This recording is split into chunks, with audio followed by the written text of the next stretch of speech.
Welcome to Work from the Inside Out, a podcast that highlights real-life stories, practical strategies, and best practices for transitioning your career from unhappiness and dissatisfaction to fulfillment, meaning, and joy. Now here is your host, career and executive coach, Tammy Guler-Loeb. Hey everybody, I am so excited to introduce my guest today, Harsha Boralessa.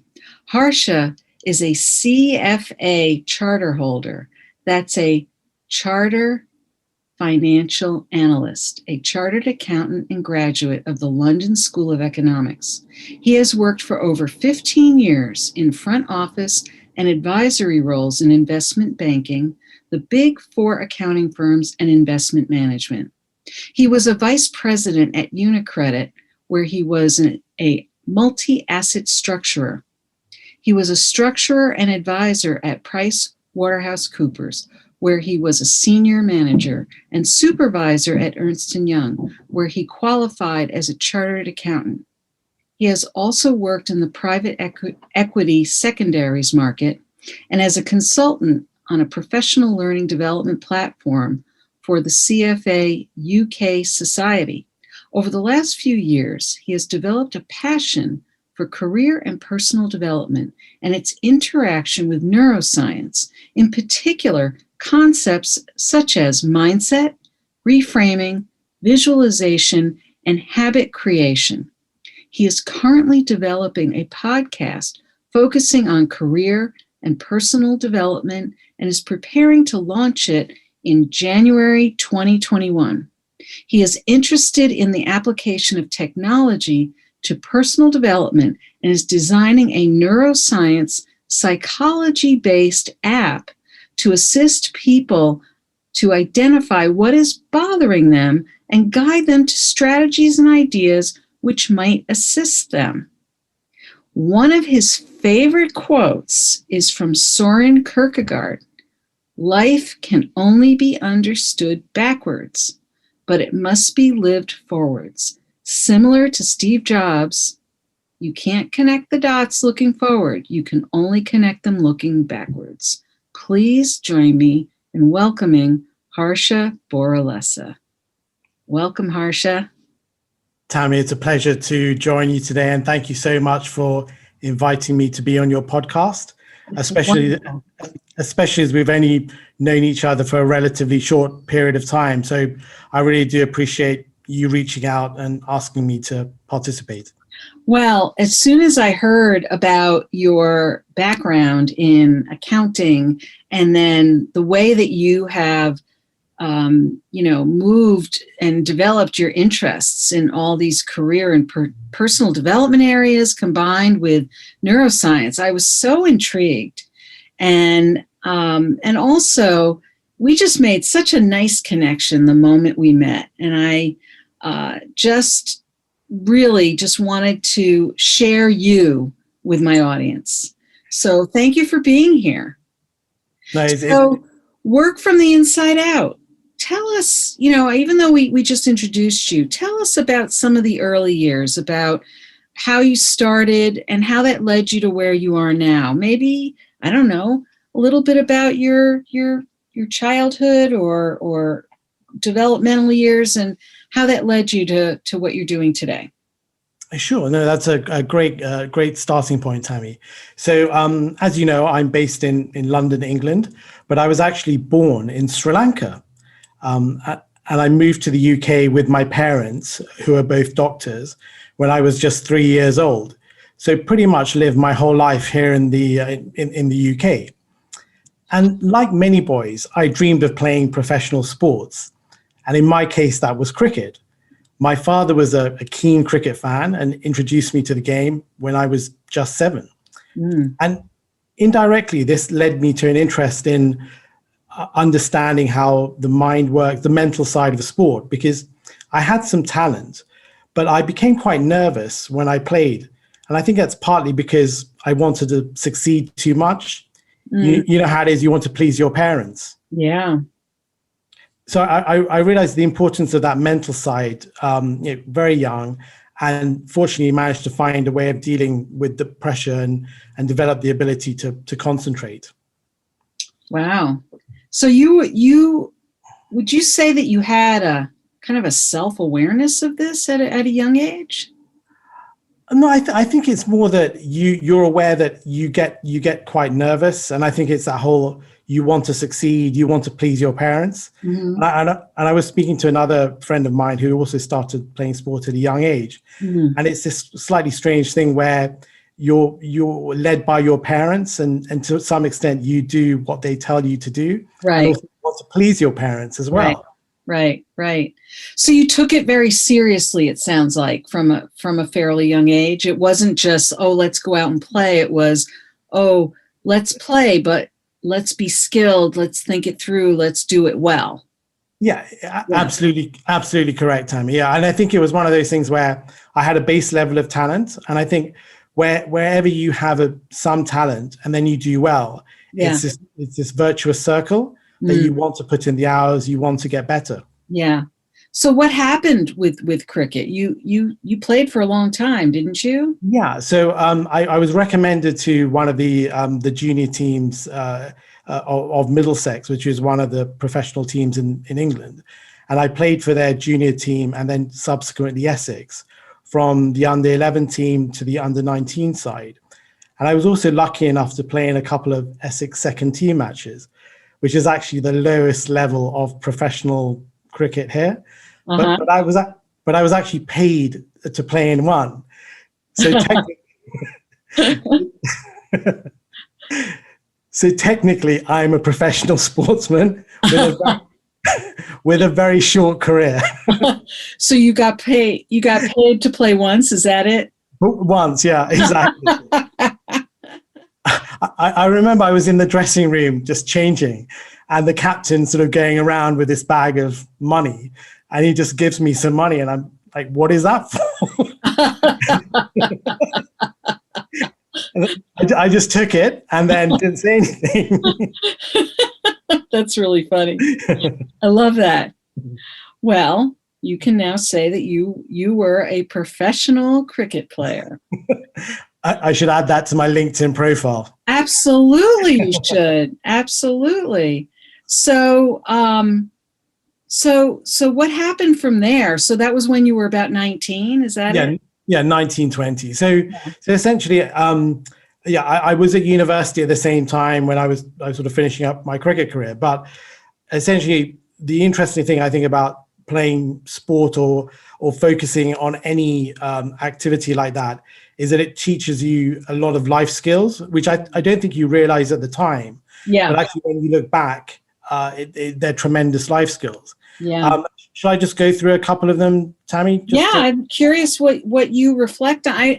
I like the way you said that too, because I think you're right. I think we do learn a lot of life skills at that point in our lives, but we don't realize it till it's, almost like way later.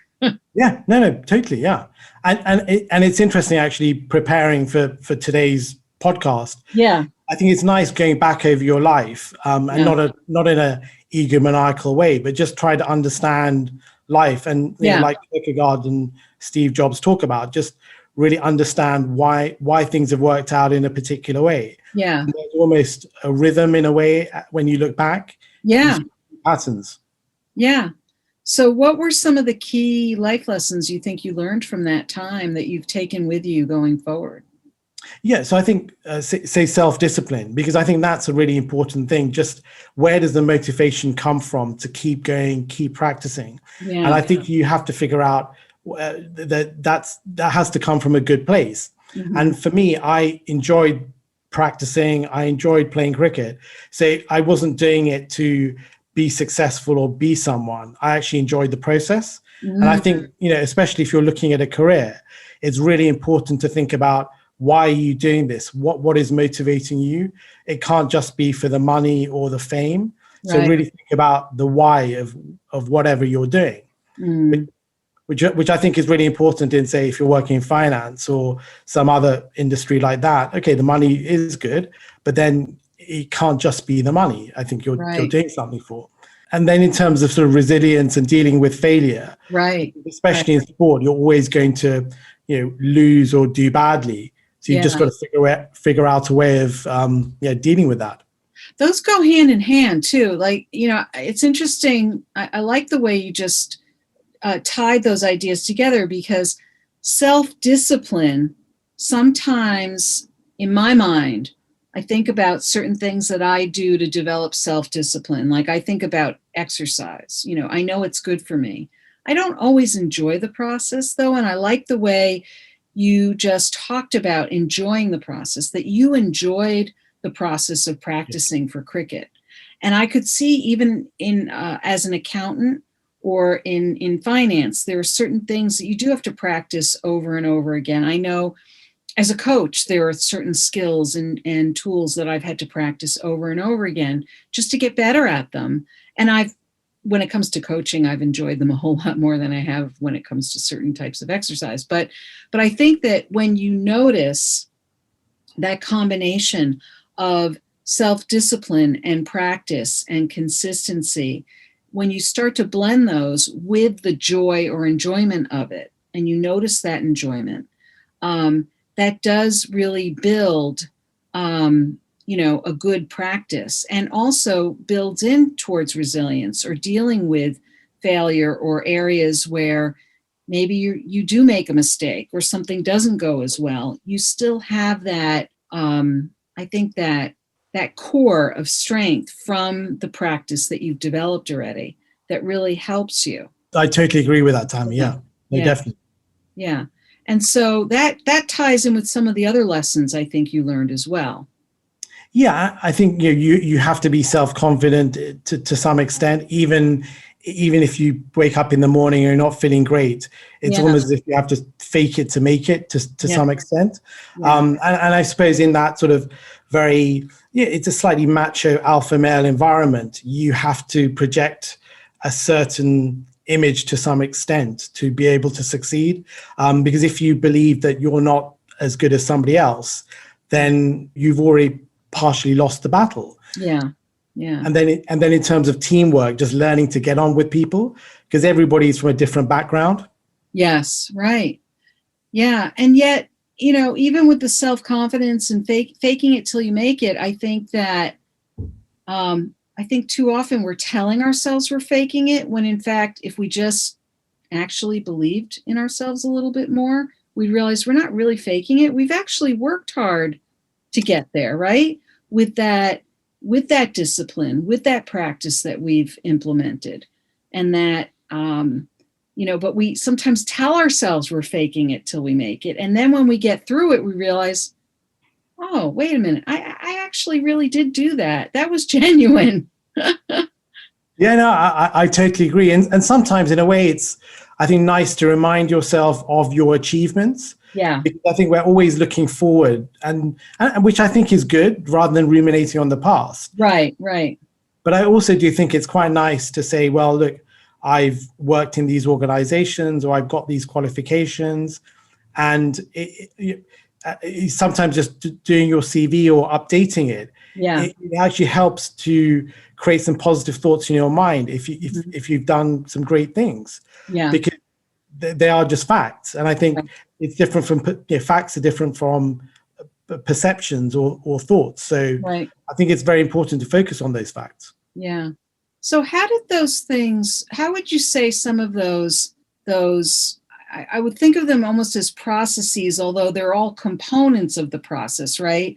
We talk about practice, resilience, teamwork, and then the component of self-confidence through all of that. Those things all, I love the metaphor, although it's a reality, but the metaphor of sport, right?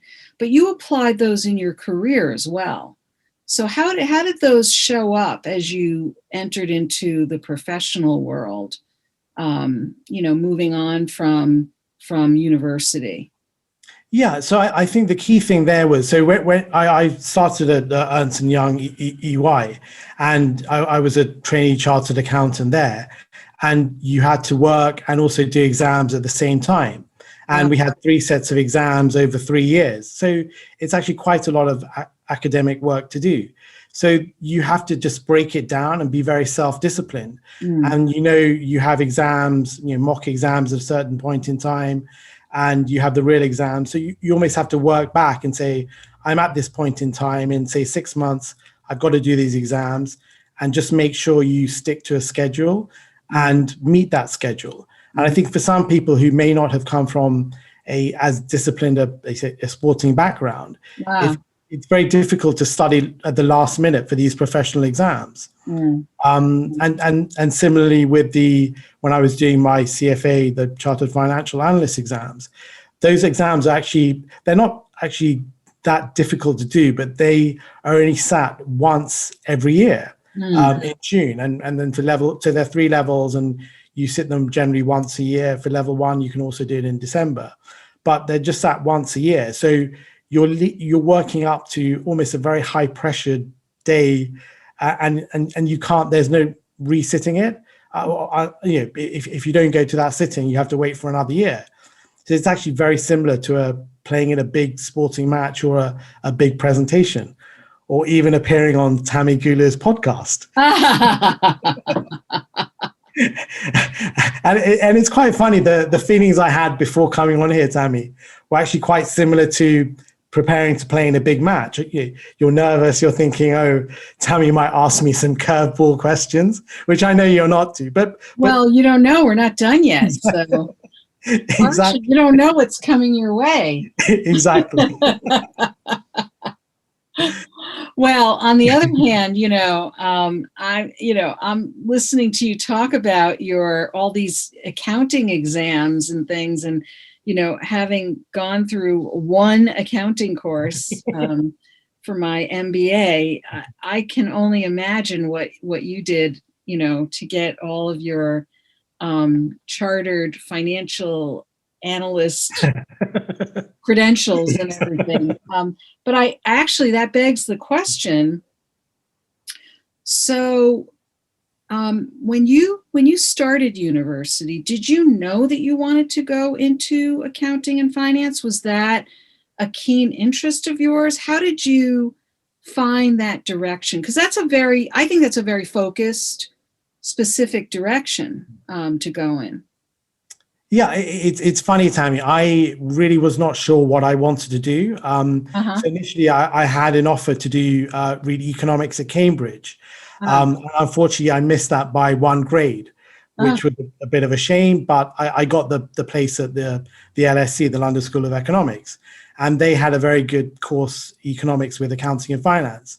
And the reason I picked accounting was I had family friends who said this is a good area to go into, and I was somebody who always listened to my elders, so which wasn't a bad choice. And no, well, I mean, from sitting here in the U.S. and I'm hearing, oh, you missed going to Cambridge and you went to London School of Economics, and I'm thinking that's like saying, oh, I didn't go to Harvard, so I went to Yale or something like that. It's like it all sounds good to me. Yeah.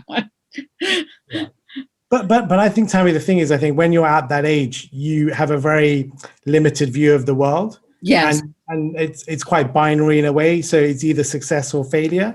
Yeah. And I think maybe one of the things, when I look back, I probably didn't handle it as not going to Cambridge. And looking back, the LSE is an amazing place to go. Right. My dream was to go to Cambridge. I see. So I wanted to play cricket there as well. So, yeah. But in life, things don't always work out. Although, it wasn't too shabby. What you No, totally. I totally hear that. Without a doubt. Yeah. Yeah, I know. But you're right. You're right. When you're looking forward, right, at something, and you're weighing your options, and you look at it as if this is the, most heavily weighing decision you're ever going to make in your life, right? Correct. And something doesn't come through that you had hoped for. You really do. I remember that. I remember being, 17 years old and thinking, oh my goodness, this is going to change the entire course of my life. And we now know that's not true. So although it changes the course of your life regardless of where you go, because your life is going to change no matter what direction it goes in. So, so this is really interesting, though, the different choices you made, the interplay between sport and the notion of discipline and focus and looking forward versus looking backward, developing that self-confidence. So once you moved on from the disappointment of not getting into Cambridge and going to the London School of Economics, and, I also think, how appropriate to be on this podcast and talking about how, other people told you this was a good path to take. And clearly you found it to be a good path to take. You were in the field for many, many years. You're no longer really working in that field. Sure. But I don't think you walked away from it lightly. You value that background tremendously. Oh, yeah. No, without a doubt, it's an amazing grounding. I think working in one of the big accounting firms, it was a huge privilege. Yeah. And doing the exams, getting the experience, building a network of friends and people, some of whom you still keep in touch with. So I think it's a fantastic grounding, without a doubt. Absolutely. How long were you at Ernst & Young? So I was there for 6 years, and I started off in the audit practice. So I joined with about another 140 graduate trainees. And I think the interesting thing about that, Tammy, is that even at that stage, you're thinking, look, there are 140 people joining with me. How do I try and stand out? And this is even before I'd heard of Dory Clark. Right. Because the thing is, essentially, you're coming. So here are some of the people from the best universities in the UK. They're very motivated. They're very driven. So I was just thinking, if I just carry on just doing my job, it could possibly be that I'll stand out. I'll do well. But I was trying to look for other angles, and one of them was learning Japanese, because I knew that EY had Japanese clients. So you were already thinking about how you could stand out. Yeah, because actually, sort of just going back to the sporting analogy, I think the thing about sport, or the reality of my sporting career, is that, so I played sport from 9 to 20. So essentially, I was retired from my sporting career at 20. And you basically go through this sort of crazy life where, you're a budding star, and then you're promising, and then you have this huge volatility. And then it all ends at 19, 20. And you're thinking, is that it? But then you try to mirror that in your actual working life. But obviously in your working life, you start in your 20s and you finish, well, now probably in your 70s or 80s. But you have a much longer career arc. Mm-hmm. And I was just trying to think, how can I use some of that knowledge from sport to try to inform my working life, mm-hmm. and try to maximize the opportunities that I have. And I think that there are people, even if you're working in a supposedly dead-end job, there are always things that you can learn, discipline, just showing up. And I was speaking to a hiring manager once, and they were saying that you can teach knowledge and skills to some extent, but you can't teach attitude. Right. The fact that you just show up. Right. So I'm impressed that you were thinking that proactively when you were still kind of in this learning. You were part of this group of 140 who were, kind of trainees, right? Yes. And you were already looking, how am I going to stand out? And it doesn't sound like it was even in, how am I going to look better than everyone else? It was just, how am I going to lift myself up? Totally. And I think you have to have a distinction, I think, between doing something just for show and doing something because you really want to do it. Yeah. So in terms of my Japanese, I found a place in London which taught Japanese in the evenings. And looking back on it, I'm thinking, why did I go waste my evenings learning Japanese? Because it was literally Tuesdays and Thursdays I'd go for a couple of hours. Yeah. But actually it was really good fun, and I quite like languages, and I met some nice people. So that was a useful thing thing to do. Yeah. And then I Did it also help you at EY? not directly, No. but the funny thing is that I found out. Yeah, I spoke to somebody at EY who was working in the Japanese business group, Yeah. and they said that there are these free Japanese lessons going on in the morning. And I thought, look, it's free. I'll be there. I was a very lowly paid accountant in those days. And then I found out that the other people who attended were all partners or senior managers who worked with Japanese clients. And it's not that exactly. And they were all on the tax side. And it's not that my Japanese was that great. I think theirs just was not very good. Uh-huh.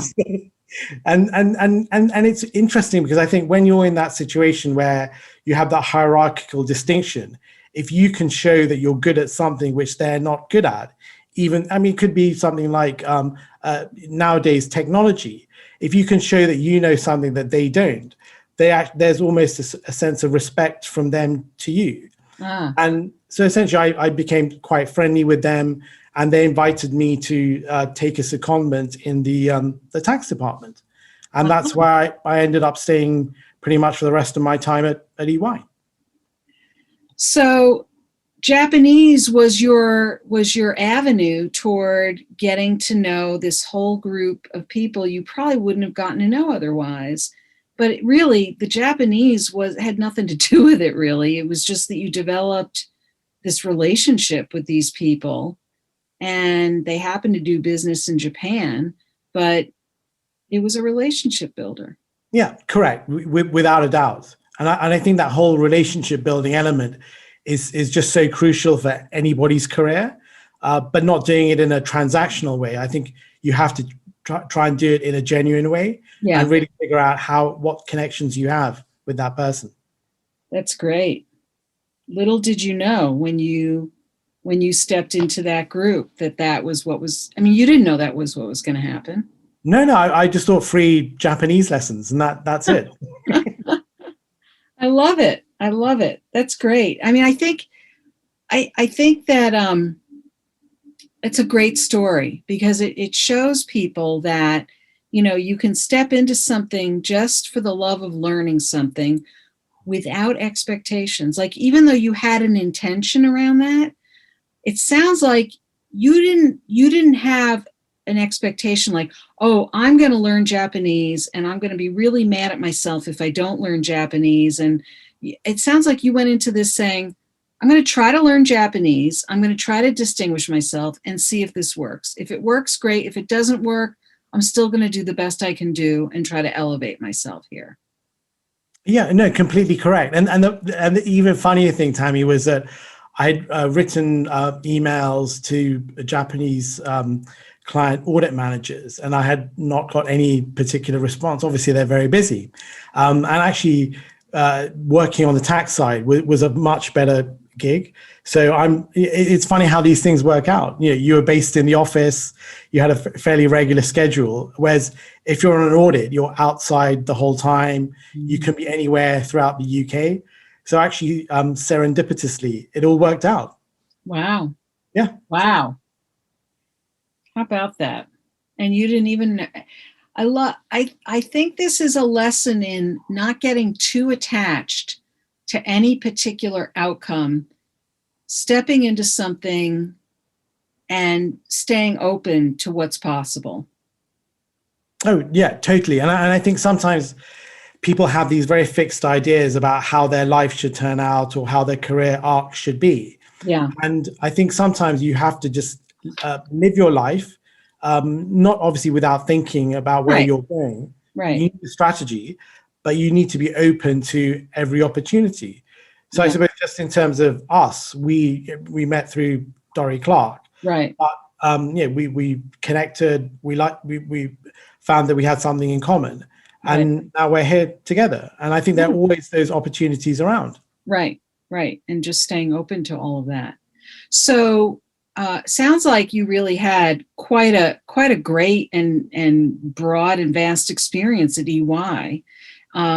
Where did you go from there, and what made you decide to then move on from there? I think there was just a better opportunity that came up. You're always thinking, What else can you do? Career advancement. And then I interviewed with a couple of other accounting firms and managed to get an offer from PwC. And it's quite interesting when you're thinking about moving, because I'd been at EY for over 6 years at that point, really liked the firm, really liked the culture. And you're thinking, and at PwC, I was going to get promoted to manager level, get a bit more money, which is always nice. Sure. The offices were slightly closer to my house, so or my flat, which is also good. The commuting is slightly less. But I mean, literally, it's a couple of minutes, but still. But people actually value that quite a bit.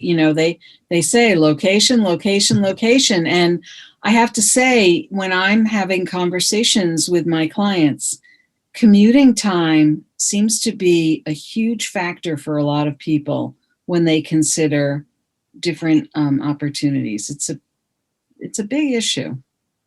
So.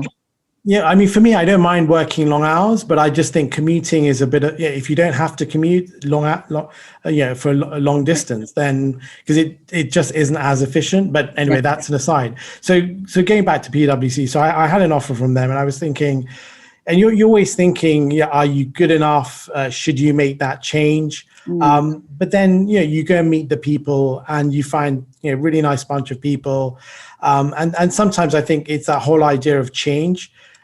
As human beings, we don't like change, and in a way, that's why sometimes we procrastinate or stay in bad situations. So I think one life. So in the end, I did make the move to PwC and really enjoyed it there. And I think the point I'm making is that change it actually does work out well sometimes, and you just have to push yourself and not be fearful of change. Right. And in your case, you were not unhappy at EY. So it wasn't, I think for some people, when they're making a change, they're both stressed out due to some kind of discontent or dissatisfaction. And yet they're feeling cautious because, it's kind of that expression, better to stay with the devil you know than the devil you don't know, so to speak. Sure. But, in your case, you were already happy. So, I guess the cautionary tale could be, well, if you were happy, the risk was going into something maybe that you might not be as happy at. But it sounds like it all worked out. Yeah, no, it was a good move. A nice bunch of people, good work. So yeah, I think it's that real thing that you need to sometimes just push yourself to make change. And I think going forward after that, I think the whole idea of moving jobs or doing different things has never worried me that much, because ultimately people are people, and generally most people are pretty professional. So as long as I think you show up, you work hard, you give a good account of yourself. I think that's the key thing, and just maintain your network, build relationships. And I think it's so important to not think about networking, but actually just it's relationship building. I think how can you help other people, and I think eventually things come back to you. Right. So when you say other things come back to you, what would you say do you have a good example of something that came back to you as a result of good relationship building? Yeah, I mean, so after PwC, I was trying to get into investment banking, and one of my ex-colleagues from PwC had gone into banking, and he had heard about an opportunity which he wasn't going to take up, but he put my name forward for that, and that's how I managed to get into essentially UniCredit. So I think it's with all these things sometimes. Ultimately, having a network isn't going to guarantee you the job, but at least you get to hear about the job, and you can turn up and present yourself, and then it all comes down to, is there a fit or not? Sometimes there is, sometimes there isn't, but luckily it worked out well there in that situation.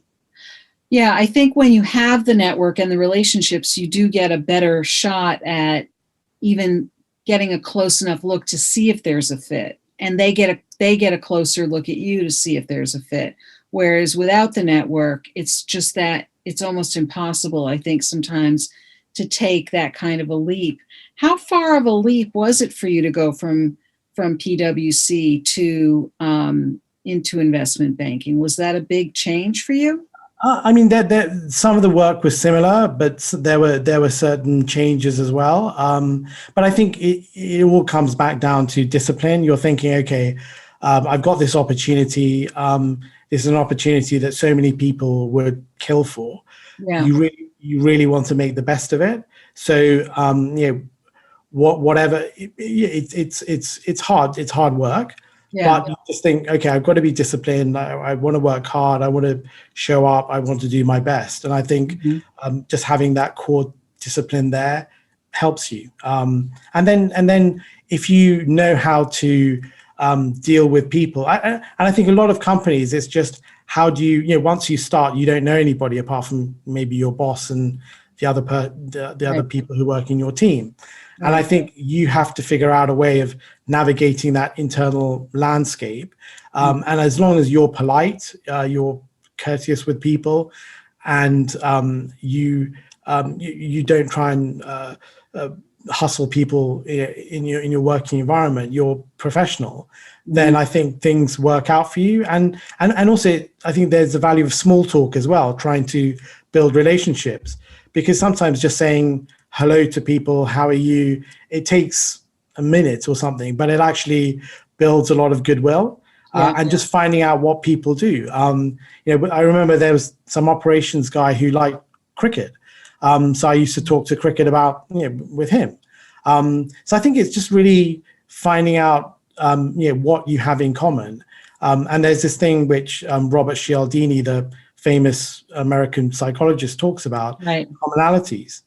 Right. And it's just really figuring out what it is that you have in common with people. Right. And I think we have far more in common than we don't. Right. Right. And just taking the time to do that. Right. Yeah, exactly. And I think sometimes people think they're just so busy, but really you're not that busy to be nice to somebody. Right. And in a way, I think part of the reason I've done well in some of the organizations I've worked in is that I've tried to be nice to people and just get on with them as much as I can. And I think generally that just creates a good atmosphere, and people are generally pleasant back to you. And also if you're coming up to a deadline and there are problems, if you don't have a relationship with that person, then and especially in banking, you can do all the work beforehand, but if the operations people, you have to make sure that everything is lined up and things happen in a certain way. So it's really important to make sure that all the other departments in the bank are on board and doing their job. I'm not to say they're not professional, but you just have to make sure that you have a good relationship, and maybe they might flag things up which you need to just check. So I think it's just having that good relationship with people. And I think all human beings are like that. If you get on with somebody and they like you, then they'll make more of an effort with you. Yeah, it sounds so simple when you say it, but I think that it's something that a lot of people do seem to struggle with in some regard. I don't know if it's that they feel like they have to be somebody else at work versus, that there's that fine line between being personable and being professional. It's something that I think a lot of people do struggle with, knowing where those boundaries are. But I hear what you're saying loud and clear. And I think there is a way to be personable without crossing that line, and being helpful and being interested in other people without making it sound like you're, prying into someone's business or spending too much time just chit-chatting. But there is a way to create those relationships. There are some people who don't like to do that kind of thing. And you probably, in the process of engaging people, you figure out also those people who don't like to do that, and you have to find another way to connect with those people. Totally. Yeah, everybody isn't the same. And I think that's where you if you have emotional intelligence or self-awareness, Right.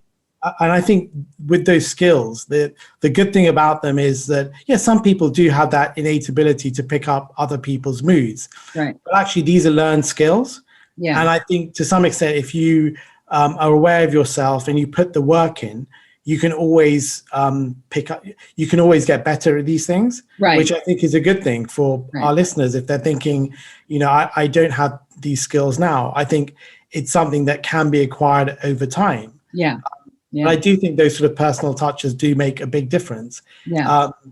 Say if you're trying to get a meeting with a senior person, if you know their secretary, then potentially, you might call the secretary up and just say, right. Can you try and squeeze me in here? And they might do it. Yeah.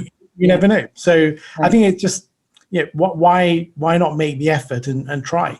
Right. Right. Well, I think that also comes down to also that self-confidence piece too. You have to have enough confidence to want to put yourself out there in that way as well, right? No, totally. I think you can't be a shrinking violet with these things. Right. And sometimes when I look back and think of the things that I did, I think like, why was I doing these crazy things, reaching out to people at EY, with Japanese clients or, reaching out to some other people. But sometimes don't think about things too much. I mean, as long as you're not being rude or unpleasant. Right. I think people are quite understanding because I think everybody wants to move forward in their careers and their lives. And you can't blame people if they're trying to build these connections up. But I just think you have to have the line between being pleasant and not being pleasant. When did you decide that you were ready to step away from the day-to-day work in accounting and finance and banking and all that you were doing in that field and really invest yourself in this more personal development, people side of things? Because it sounds to me like you've always had a real investment in connecting with people, understanding people, and developing those good relationships in the workplace. My hunch is that you have worked over the years with many, many colleagues who were highly skilled financial people who didn't necessarily have the natural people abilities or emotional intelligence that I think you have, or that comes as easily to you, or that they think strategically on that side of their brain the way you do. So they probably have had to work harder at it in some ways if they were understanding that that would be helpful to them to do so. Sure. So at what juncture, what compelled you then to make that change, since we're also talking about change here? Yeah, so Tammy, a few years ago, I went on this personal development course where they were talking about change and how do you enable change in your life. And up to that point, I had been on development courses, but nothing had really resonated with me that much in terms of a formal structure. And this lady, Lucy Whitehall, started talking about mindset, so Carol Dweck's work. Right. And then it was the first time I'd also heard about neuroscience in terms of the way the brain is and neuroplasticity. And this is something that really resonated with me. And it was almost like one of these light bulb moments. You're thinking, wow, this all makes sense because there's science to it and there's a framework. And then it's almost trying to understand why we do the things that we do. So I started reading a lot around the books like Charles Duhigg, The Power of Habits, Daniel Goleman, Thinking Fast and Slow. So a lot of these personal development books. And then there was another massive piece of luck that about a year later, I went to this neuroscience lecture. And it was one of these things that goes on in the evening, pre-lockdown. Generally, there were a lot of these lectures going on. And I came across this neuroscience lecture with somebody called Dr. Gabia Tolakita. And she started explaining the science of our brains and things like change and why do we procrastinate, reframing, visualization. And it almost moved my interest to another level. And I started going to a lot of her talks, lectures, workshops, and really, it's just something that really struck a chord with me, because I was thinking this might help me to try and, it's one of those things where you always try to become the best version of yourself. Yeah. And I've always been thinking, how do I do that? Mm-hmm. And this is almost giving me some sort of roadmap to try and become better. So really, it was these two events, the change course with Lucy, and then this neuroscience lecture with Gabia, which really set me on the road to this sort of personal development journey. And so, had you been thinking before that at all about maybe making some sort of a change, or going more the entrepreneurial route, or were you thinking that you would spend the better part of your working years working for another organization?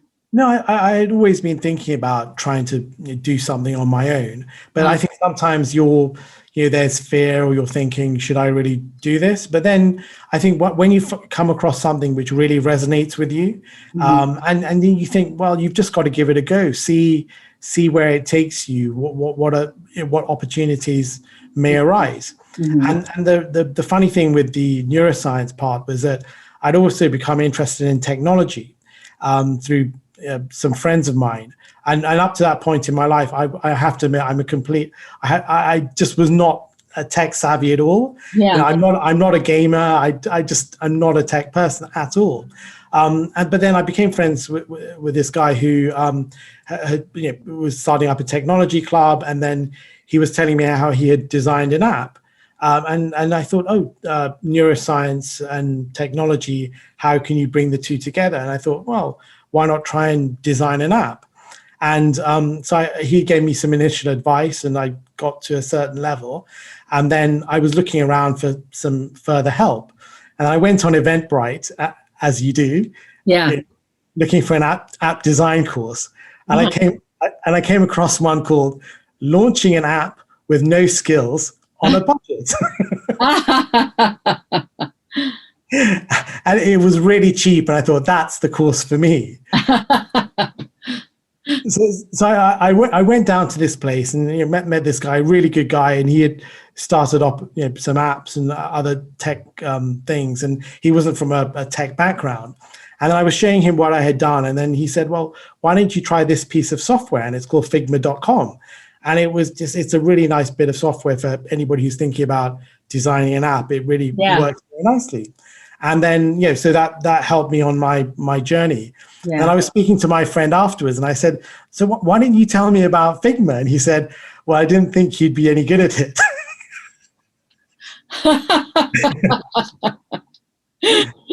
Those are friends for you. That's really funny. We're still friends, though. Well, that's because he was honest with you, right? Yeah, exactly. So you're working on that app right now, right? Yeah. So the two projects I'm trying to do sort of the same time, do some work on the app, but also try and get this podcast out, which is going to be on personal development and career development with a potentially neuroscience and psychology sort of angle. Because I think, as we've discussed before, when you're looking at career development, just talking about your career, that's that one piece in isolation. Right. I think it just doesn't work. Right. I mean, you can tell people, look, network, go on to LinkedIn, send out your CV, but actually that's a lot of work, and how much value are you sometimes going to get from it? So I think it's really important to be strategic about these things. And also I think sometimes there are underlying things going on in the background which you need to sort out before you can think about your sort of career, enhancing your career. Right. What are some of those things that you think people should be thinking about other than those strategic things? Those are some of the things that'll be in the app, right? Yeah, I mean, potentially there's sort of a number of different elements. I mean, the way I was looking at the app was almost you have a career coach in your pocket or a wingman in your pocket, so that when so say like this before this podcast, Right. or you're going into a big interview, you start getting stressed out and Right. imposter syndrome. It will help you, lead you through some steps, maybe try to reframe the situation and say, well, actually, this is a huge opportunity. Right. I've got the chance of being on with Tammy and speaking to her listeners, or it's an interview. You're thinking, sure, I've got the chance of actually seeing my potential boss, and I'm 2 steps away or 1 step away from the actual job. Right. So that sort of thing. And then potentially just in terms of relationships with your colleagues, or how do you build relationships, or so it's a variety of different things in the app. And actually just trying to show people, look, there are these potential things that you might, ultimately there is no silver bullet, and I can't tell you here is the way to a better life. But what I can tell you is from my own experience, if you do go down certain routes and question yourself, potentially there are some good outcomes which will come out. Right. And so the app would offer somebody different pathways to think through a way to either troubleshoot or find resources. Yeah, correct. To help them to think at a deeper level, or think in a different way about something that they're trying to work on. Yeah, no, totally, without a doubt. I mean, it could be, for one example, things are not going well at work, and it's a sort of 2-step process. Firstly, it's trying to identify what the issue is. So a lot of times we're not happy, but we're not really sure what the issue is. Right. It's a sort of self-interrogation thing to try and drill down to what is the issue. Right. So say, for example, you're not happy at work. Is it your boss? Is it your colleagues? Is it the work itself? Are you getting support? So really drilling down and figuring out what is the key issue. Right. Because I think sometimes people are in these situations where they know they're not happy with work, right, but they're not really sure what the problem is. So I think it's a question of identifying the problem and then providing some strategies to shift things and move on. Right. Right. Because I definitely think if your mindset is not in the right place, then it's very difficult. Even if the ideal job comes along, if you go to an interview, you just won't perform very well. Right. Whereas if you've got your mindset, if it's in a good place, you've just got much more chance of coming across better than not. Right. It's like if you know your why, if you know why. Correct. Something's bothering you, then you can address it in a more targeted fashion.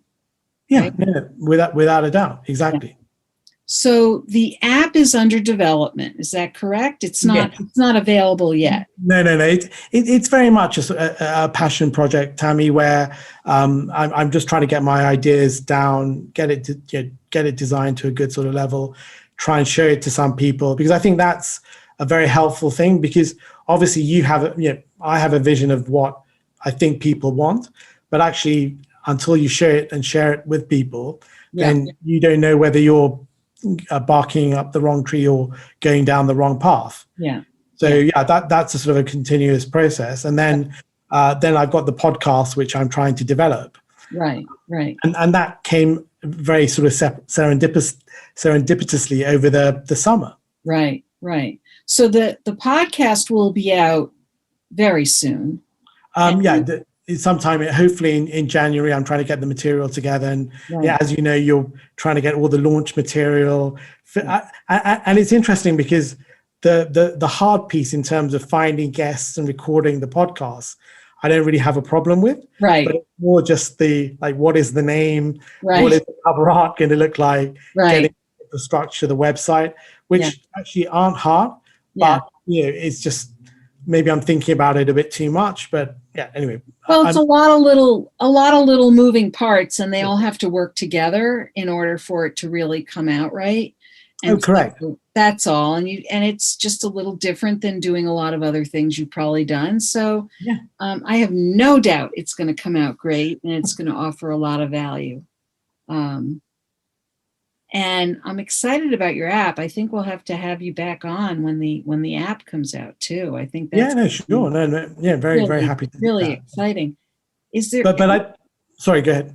I was going to say, is there anything else that we wanted to touch on today that we haven't touched on? I think one thing I would like to just mention is the idea of luck in our careers Yeah. and in life. Yeah. And it's really interesting. I think sometimes when you meet people I'm not saying that I've had a massively successful career, but if you meet people who've had a really stellar career and they have this very sort of linear journey, it's almost like I was born, I went to school, I went to Cambridge, I went to investment banking, and now I'm a multimillionaire. And you have this very linear path, and you're just thinking, did it really happen like that? Or but actually, I think what we don't realize is that luck plays such a huge part in our lives. I think both good and bad. Yeah. And I think the key thing there is to try and, when good things happen to you, be grateful. But if the bad things happen, then it's just part of life, and in a way, it's a learning experience. Yeah. And I think you have to, rather than getting weighed down by it and looking back on the past and ruminating, you just have to think, okay, what's happened has happened. Right. It may not be great, but I just have to move on, because I think sometimes people spend so much energy thinking, well, I've been, somebody has not been very nice to me, or things haven't worked out. Unfortunately, that's just the way of the world. And I'm not trying to be cruel or heartless, because everybody has gone through bad luck, but you've just got to think, okay, it is what it is, and just try to move on. But I also think there are ways in which you can create luck. And there's this really good book by Christian Bush called The Serendipity Mindset, right, where he talks about how you can almost have a process for creating positivity and good luck in your life. Yeah. And I think it is really important to try and see how you can almost create a process around it.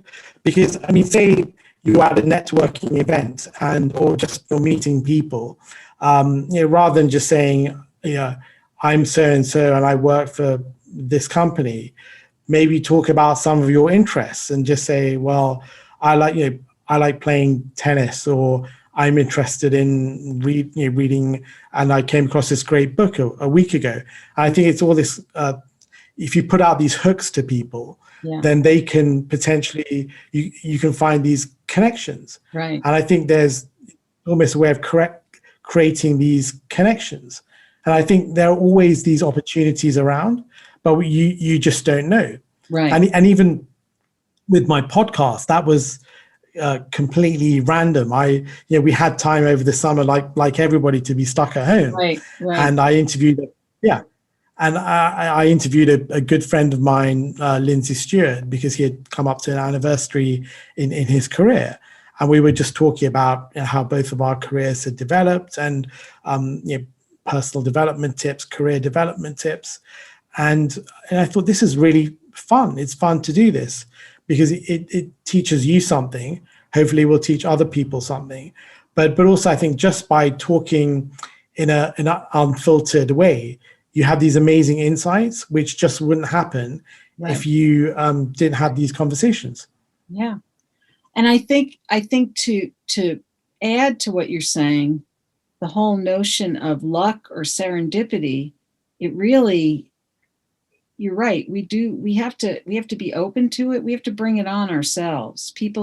I often hear people say, oh, well, I was just lucky, as if they had nothing to do with it almost, or they had no control over it. And I would say that luck is something that we often have to invite, and we just have to notice it when it shows up, that things do happen serendipitously in our lives. And when it shows up, recognize it, be gracious to it, and let it in. And that's really luck. I mean, occasionally maybe you buy a lottery ticket and you win. Yes, that's another version of luck. Okay. That's a different version of luck, but you still had to have the idea to go buy the lottery ticket, Yeah. So you just have to be open to the possibility. But it's still, there's still a way in which you have to be open to what's possible. And that is something that you have some control over. So I always say to people, be open to letting luck in, and don't assume that you have no possibility of being lucky. Oh yeah, without a doubt, you take these small leaps of faith, and you just never know what's going to happen. And even sort of online networking events, like the ones with Dory's group, or there's another one that they do every month. You can end up meeting some really interesting people. Absolutely. But if you don't show up, you have no chance of knowing whether. So it's the gate community, isn't it? Yes. Yeah. Yeah. Yeah. And I went to one of those events, and the people were so friendly and really nice. Yeah. Yeah. I'm in both of those. Yeah. Great. Yeah. It's, and as you said, the connections, the relationships, that's really a big part of what enables us to expand what's possible. So on that beautiful note, I want to thank you, Harsha, for being here today and sharing your story, sharing your insights, but also sharing the example, the beautiful example that I think you have set with the way you've navigated your career and your life, from being a professional athlete to one match. Well, you had to do a lot of discipline and practice to get there. And, through your career. And I'm really excited to see what comes next for you and what you're going to be creating. So we'll be following. And thank you so much for being here today. Thank you, Tammy. It's my pleasure. I hope you enjoyed my interview with Harsha Boralessa. It was so interesting to speak with him and learn about his professional journey. What is your key takeaway from our interview? If you are interested in any of the resources or links mentioned in today's podcast, you can find them on the blog page of my website at www.tammygoulerloeb.com. Just look for episode 108. Are you thinking about what's next for you in your professional life? Maybe you're just feeling a little stuck. Get professionalized group and individualized support, insights, and accountability from a brilliant mix of professional women in a safe, non-judgmental, creative space. Join one of my small hybrid mastermind coaching groups, starting on a rolling basis. You can learn more at https://bit.ly/navigating career change. If you were inspired by this episode with Harsha, please share it with your friends and colleagues, and don't forget to subscribe so you don't miss next week's show. Remember, subscribing is always free. Are you enjoying the podcast? I'd appreciate your review on Apple Podcasts. It's easy to find through my website at www.tammygoulerloeb.com/podcast. Just click on the Apple Podcast button and follow the instructions provided there. Thank you so much for listening. And remember, it's never too late or too impossible to increase your sense of fulfillment and satisfaction in your work and other meaningful activities. I'd love to hear how it's going for you. Please drop me a line and let me know. Bye for now. Thank you for listening to the Work from the Inside Out podcast.